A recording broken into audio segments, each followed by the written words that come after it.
I'd be lying if I said China wasn't known for its ancient landmarks. Being associated with its immense beauty, when visiting, it's impossible to not check out these places. I know I've already visited some of these locations, but I've got to research for my next trip, so here are 5 of China's most renowned places. The Forbidden City. Construction for this complex of palaces initially began in 1406 and went on for another 14 years. In actuality, the Forbidden City is a microcity, but that doesn't mean it hasn't housed a lot of people. Nearly 3 different dynasties spanning over 500 years led from these grounds. Various areas for the Forbidden City were built for different rankings of people. Even the emperor's concubines had their own area. Ultimately, in the 1920s, it was converted into a giant museum. Even though it's still maintained and updated to this day, it is amazing to have a glimpse of China's past and imagine what it was like to be the emperor. The Sima Qian Temple. Sima Qian was one of the most famous historians during the Han Dynasty. He is widely known for his work in the Shi Ji. Being a native from Hancheng, a lesser-known area of China, a temple was built in his memory once he passed away. Sima Si is also called the Temple of Sima Qian. It locates at the west side of the Yellow River, about 10 kilometers south from Hancheng City. Although it's important historically, what makes this place truly stand out is how beautiful it is. Through the trek, people literally climb up a mountain to visit such a revered historian and a very important participant in the history of China as a whole. Behind the temple, a large circle structure encases the tomb of Sima Qian. Well, now finally I got on the top of the hill. So here is the tomb of Sima Qian.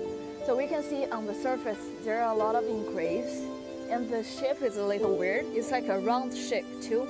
And on the top there is an ancient cypress with 1,700 years of history. The Terracotta Soldiers. I know we've already made a video on this, but that doesn't mean it shouldn't be talked about. Once again, in the Shaanxi province, the Terracotta Soldiers were initially discovered in 1974. The 4 pits containing the soldiers and a tomb were built for China's first emperor, Qin Shi Huangdi. Soldiers continue to be discovered, excavated, and analyzed to this day, but researchers have not been able to access the tomb due to trace amounts of toxic mercury found within its walls.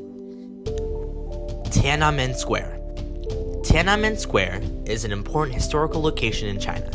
Many people know this location through the deadly massacre that took place. There is one famous but unidentified individual who stood in front of a tank to protest the government at the time. Many people call him the Tank Man. He showed immense bravery by consistently moving in front of a Type 59 tanks to construct their view. This non-violent form of civil disobedience was reflective of the good nature of the Tank Man and other protesters at the time. While the government showed force, they remained passive. I truly think that it would be an unforgettable experience to visit this location in person. The Great Wall. And finally, arguably China's most famous landmark, the Great Wall of China. This borderline entry to being one of the world's 7 wonders didn't quite make the list due to its complicated past. Also made under the rule of the first emperor, Qin Shi Huangdi, ordered their construction of this 13,000-mile wall as a defense from northern invaders, and to show their strength. This colossal undertaking took more than 2,000 years to finish, and it's even said that the workers who died during the building process were buried within the wall. Another rumor states that you can view this massive project from space, but unfortunately, only us people on Earth can witness its beauty. Well, there we have it. Although many of these places are known by practically everyone in the world, it's important to recognize that China has so much more to offer than what meets the eye. When I return to China, although I want to see important landmarks, I also want to travel on the path where most others have not gone before, and experience history firsthand. If you plan on traveling or have already traveled to China and have some other interesting places I didn't mention, please feel free to encourage us in the comment section below. Thanks for watching!